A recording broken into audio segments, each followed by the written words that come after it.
Are you tired of living your life in the mundane, feeling like you're searching for something more and you never find the answers? Well, friend, Jesus was the answer for me, and I know He can be for you too. He is rest, He is peace, He is the well that never runs dry. He has given us His word as a tool to navigate this life with Jesus by our side and to find that everlasting peace that we've been looking for in Him. So I pray today that you are encouraged as we take the leap into this week's episode and dive into Heaven's Well together. Welcome, friend.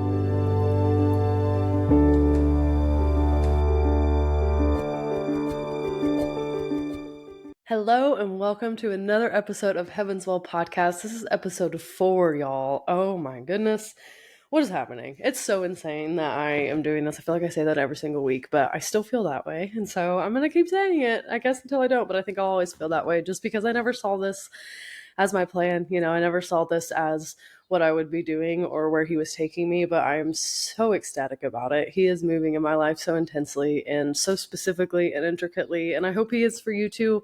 I hope that this podcast has been encouragement for you. I hope that you've learned some about how much He loves you and how much He wants good things for you and wants to see you prosper. And today I want to touch on a verse that I think is really popular in the Christian community, but sometimes overlooked and sometimes underplayed, and it's so powerful, and it really just shows us how much He loves us. And that's what I want today to be all about, is just you really seeing and feeling and understanding His love for you. Because at the end of the day, that's what this boils down to, is you are His child and He loves you. And we overcomplicate it too much. Like, we let the enemy get into our heads and listen to these lies that he's telling us, like we're not good enough, or God can't really love us because we've done X, Y, and Z, or God can't really love us because we did know Him at one time and we walked away, or God doesn't really love us because why would He love somebody like me? I am a mess up. I mess up every single day. He still loves you so much because He already knows.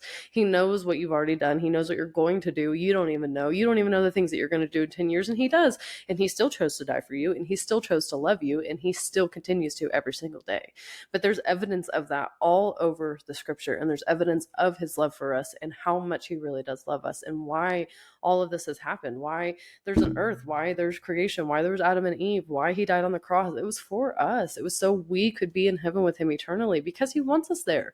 He wants us to be in heaven with Him. He wants us to be in alignment with Him. He wants all of us. He wants our heart. He wants our soul. He just wants to love on us because life with Him is so beautiful, and He wants to show us that.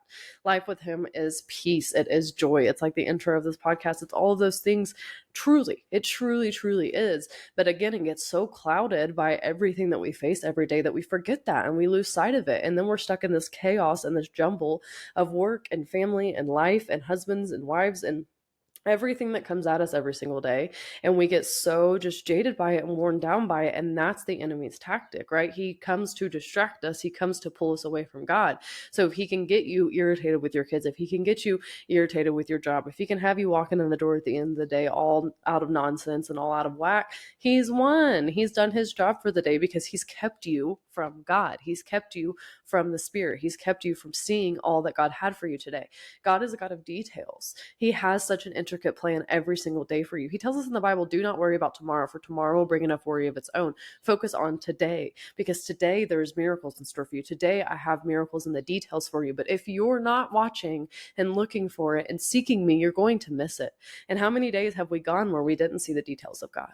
How many days have we gone where we didn't see the miracles and the mundane because we were so wrapped up in what the enemy was distracting us with? We were so wrapped up in our kids fighting. We were so wrapped up in the bill that's not paid. We're so wrapped up in the dishes that are in the sink and the laundry that needs to be done. We're so focused on all of these different little things that we cannot see the glory. We can't see the miracles. We can't see what He's doing because we're so distracted. And that's what the enemy does. And so I want you guys to learn, and I hope that you get from this podcast to learn how to recognize those things. And I don't speak of this from a place of, oh, I go every day without a negative thought, and I go every day without any kind of turmoil because I know Jesus. Like, I struggle with these things. And that's why we're talking about it, because I want you to know that you're not alone. I want you to know that, like, I do wake up and my feet hit the floor and the head battle starts, and it's constant, and it's feels like there is war waging in my flesh and spirit, because there is.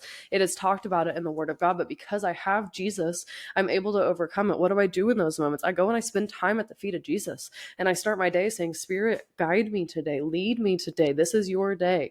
I want my decisions to reflect you. I want my walk to reflect you. I want my productivity to reflect you. My productivity is one of the biggest attacks of the enemy that I have. I will literally wake up and feel like I can get nothing done. And then I go to bed at night feeling terrible about myself and feeling unmotivated. And sometimes that trails into a few days of that. And then I'm looking back and I'm like, what? I have spent 4 days worried about not getting anything done. And in the midst of that, I got nothing done. Versus if I would have just gone to the feet of Jesus and said, hey, I'm struggling today. I need your strength. I need you to guide me. I would have gotten something done that day, because he functions on good. He functions on doing the good things in our day and doing miracles in him and showing us, hey, when you come to me, I will give you strength. I will give you what you need to get through today. But don't worry about tomorrow. Don't worry about the electric bill coming up. Don't worry about the mortgage payment that hasn't been paid. Don't worry about any of this. Focus on me. Come to me and I will take care of the rest. I will navigate all of that for you, but you have to come to me first. And why? Because he wants to show us that life with him is life abundant. He wants to show us that we need him. Sometimes he lets us get to that point of frustration and anxiety and hurt, because he wants us to see, hey, I'm here and I can help you, but you have to come to me. You have to recognize that I am all you need. So if you are somebody who's in a season where you're like, I feel like I'm calling on the Lord, I feel like I'm here, I'm just waiting and waiting and waiting and nothing's happening.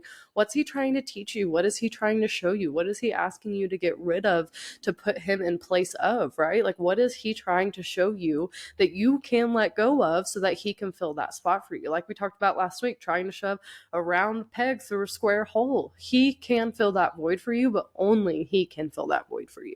And so all the other stuff has to go away. It's a process of purification. And it's not to say, again, that it's going to be overnight. It's not like he comes into your life and he's like, hey, XYZ, ABC, all of these things need to go away. No, he's like, hey, I'm going to continue showing you how much I love you. And I'm going to continue teaching you and showing you that when you do these things, or when you act this way, or when you go towards these things, you fall away from me and you fall away from all that I have for you. It's like being on a train and you're going and you're heading towards Jesus and you're going and you're going, and all of a sudden a ratchet strap or a chain breaks on and is trying to hold you back. And then another chain latches on and they're pulling you back, and you have all of these chains. I literally had this vision this week as I was spending time with the Lord, okay? Pulling on you, and you have all of these chains and they're all coming from different directions, and this one might be your marriage, and this one might be your finances, and this one might be an addiction, and whatever those things are in your life, and they are pulling at you and trying to keep the train from moving. And we try in our own power to keep the train going. Okay, we can do this. I can hold on to all of these things. I can keep going.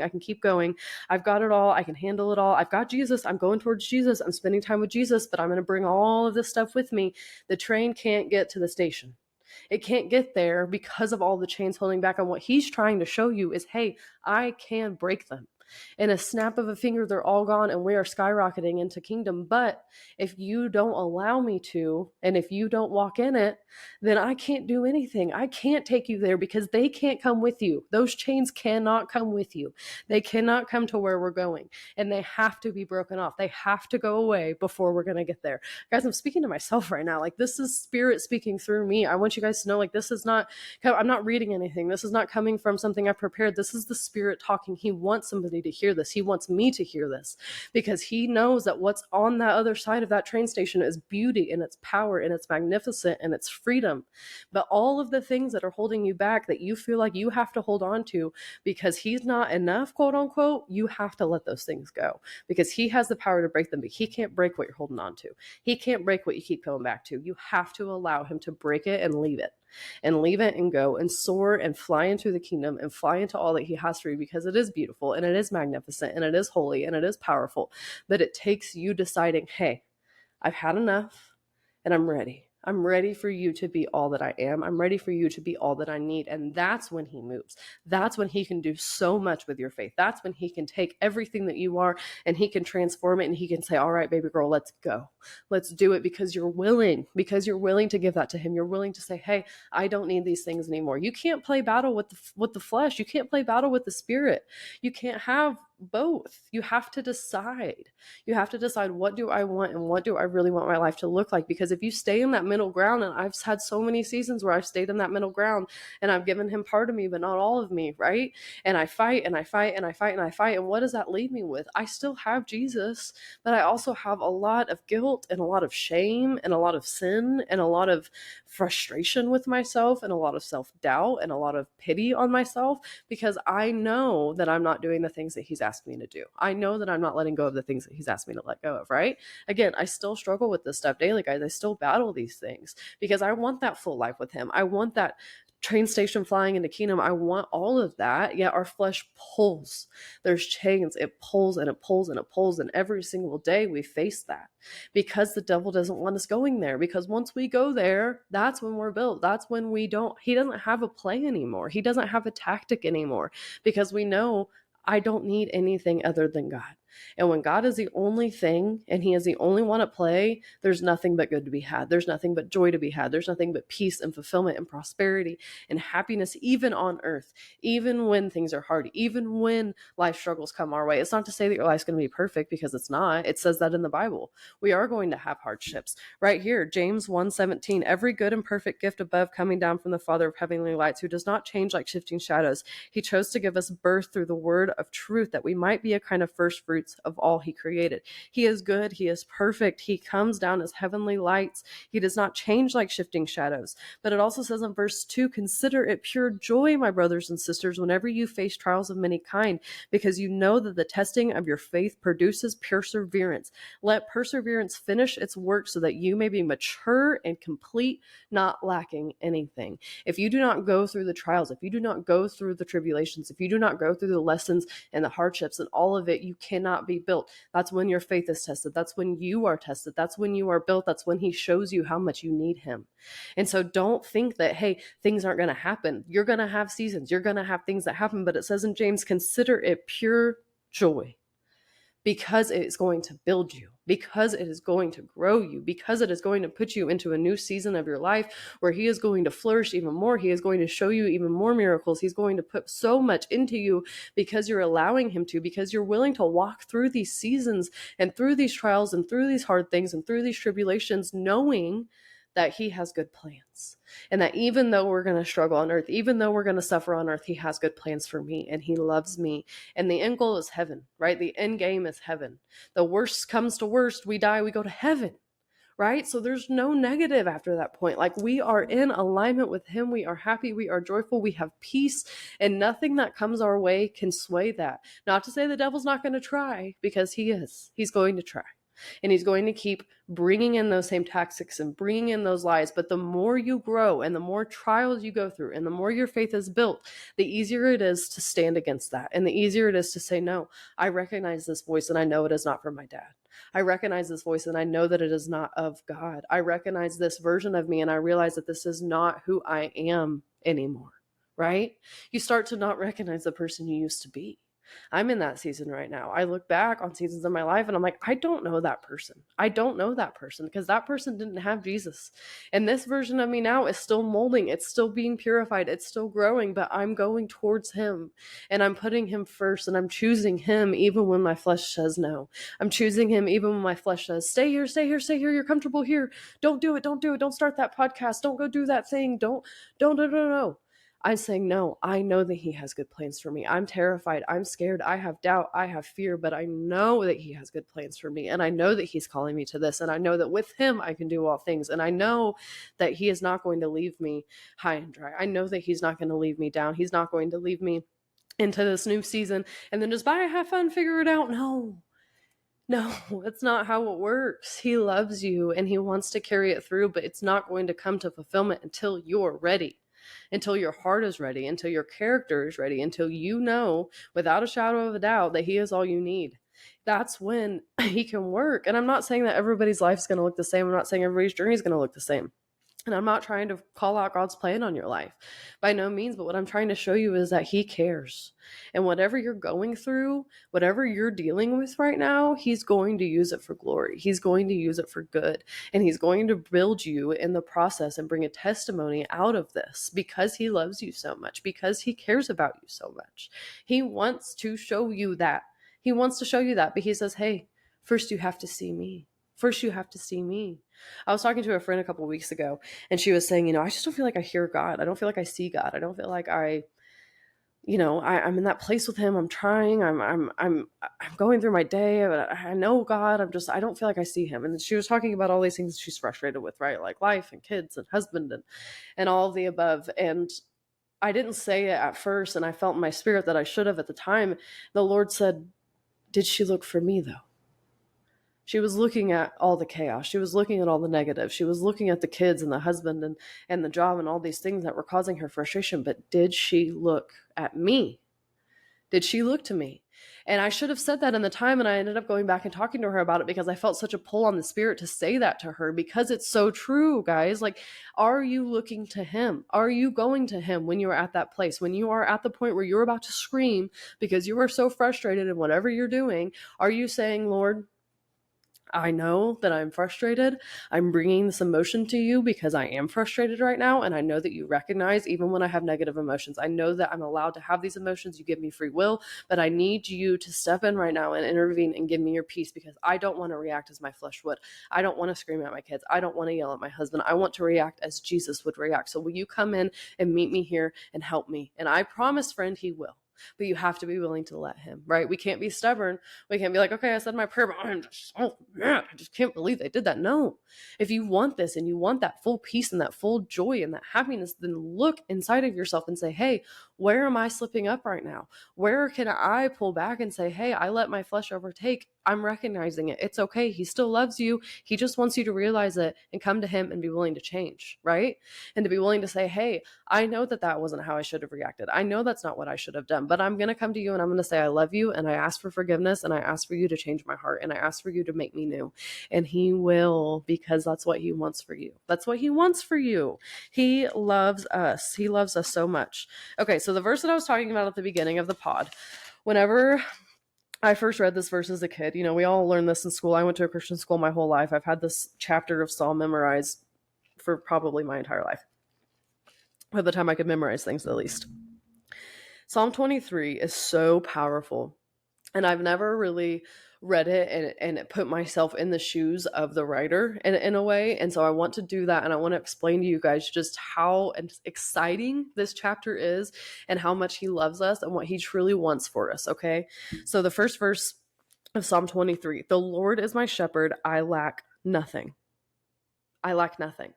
Like I lack nothing. Can you imagine actually saying that with confidence, saying I lack nothing, even if your bills aren't paid, even if you don't have groceries, even if your kids are hurting or they need stuff, like even if you have somebody struggling with sickness, even if you just lost a loved one, the Lord is my shepherd. I lack nothing.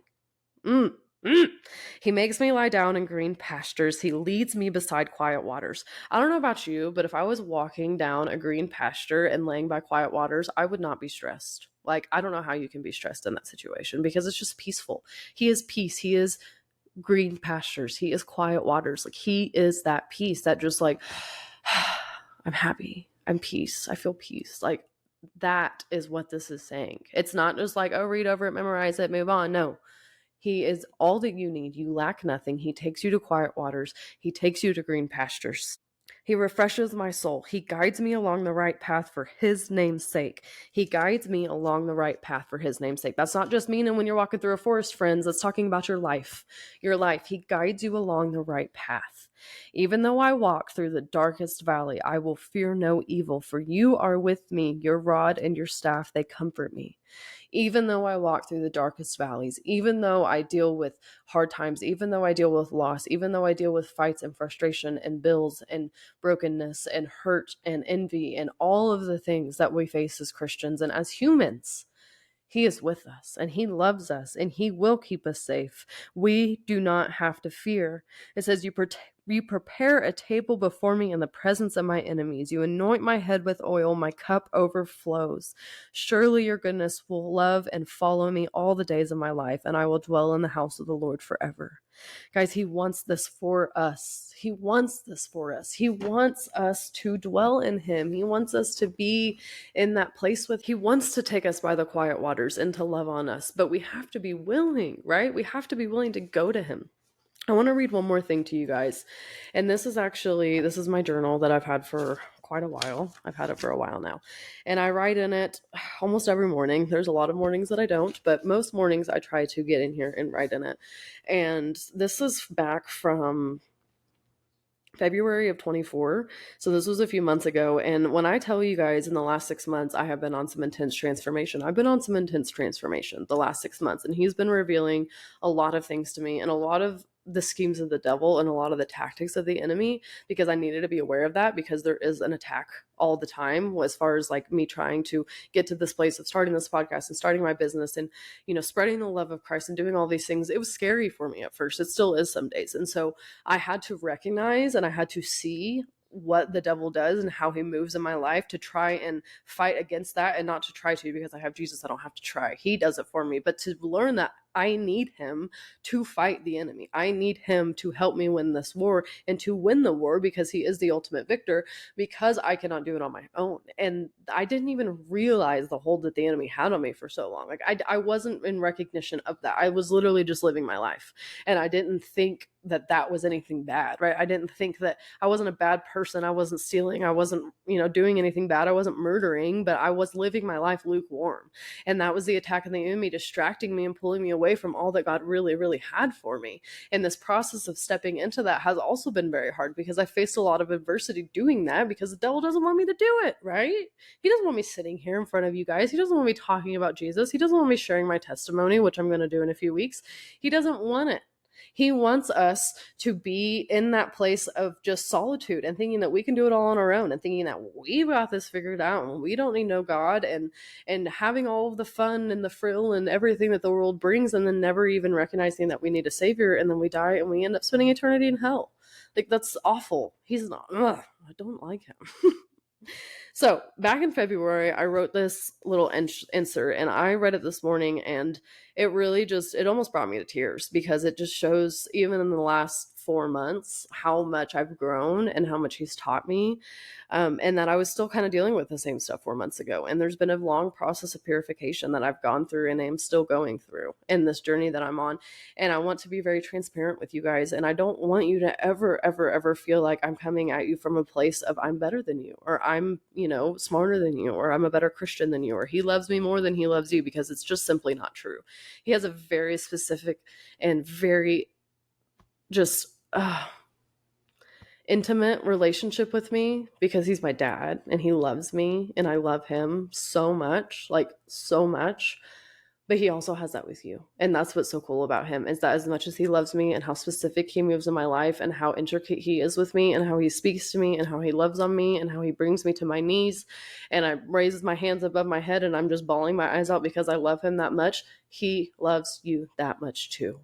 But it's taking me months and years of choosing to put my time and my energy into growing a relationship with him, because he's my dad.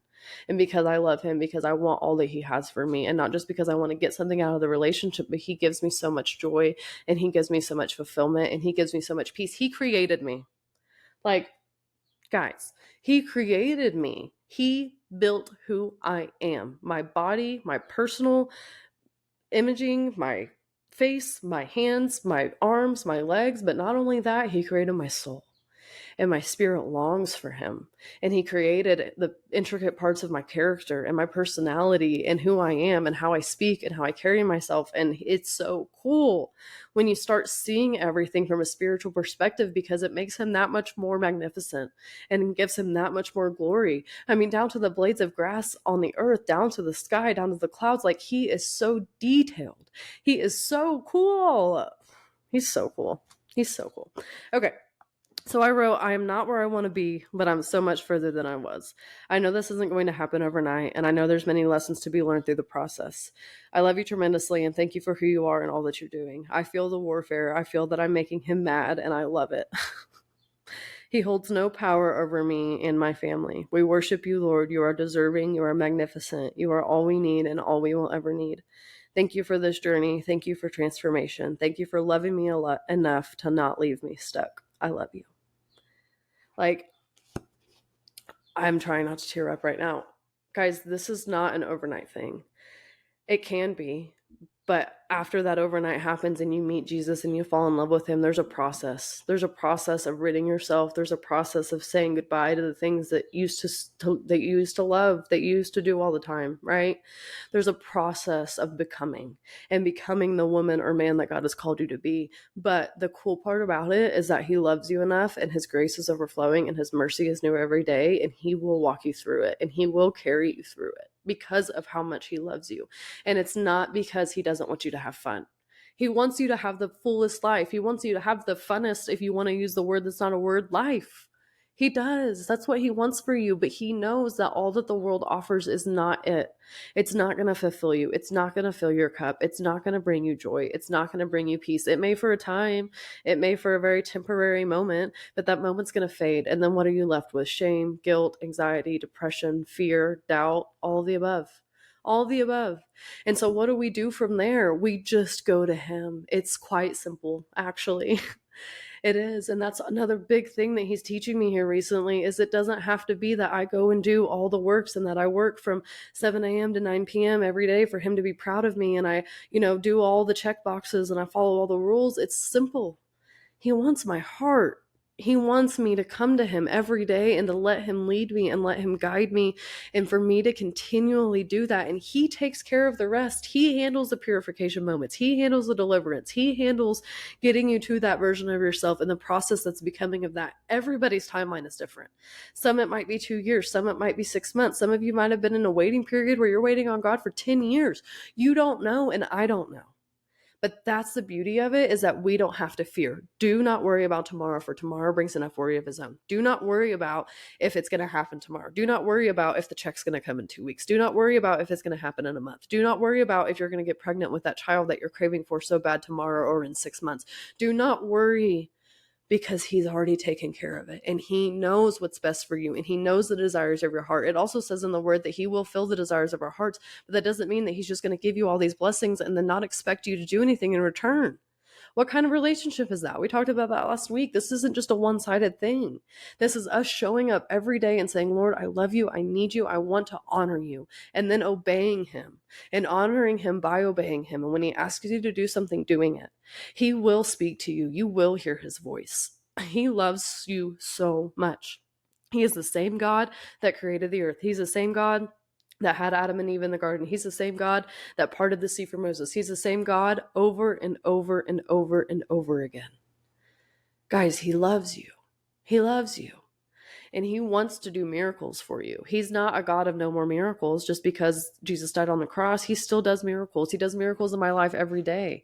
Is he turning water into wine? No, but could he? Yeah, he could. He definitely could. I mean, it's just so cool that is the God that we serve, and we lose sight of that, right? We lose sight of it. All that to be said, I hope you guys were encouraged by today's podcast episode. I hope that you feel how much he loves you. I hope that you feel how much his love overflows to you. I hope that you see how his plans are beautiful for you, and he just wants your heart. He just wants you to just fall in love with him and be with him, and he will take care of the rest. He will take care of the rest. I hope you have an amazing week. I hope you have an amazing Friday. Happy Friday. And don't forget to tune back in next week as we dive deeper into Heaven's Well together. I love you all. Thank you so much for tuning in to this week's episode of Heaven's Well podcast. Make sure to like and subscribe, as it really helps the podcast grow. I hope you were encouraged by today's episode, and don't forget to tune in next week as we dive deeper into Heaven's Well together.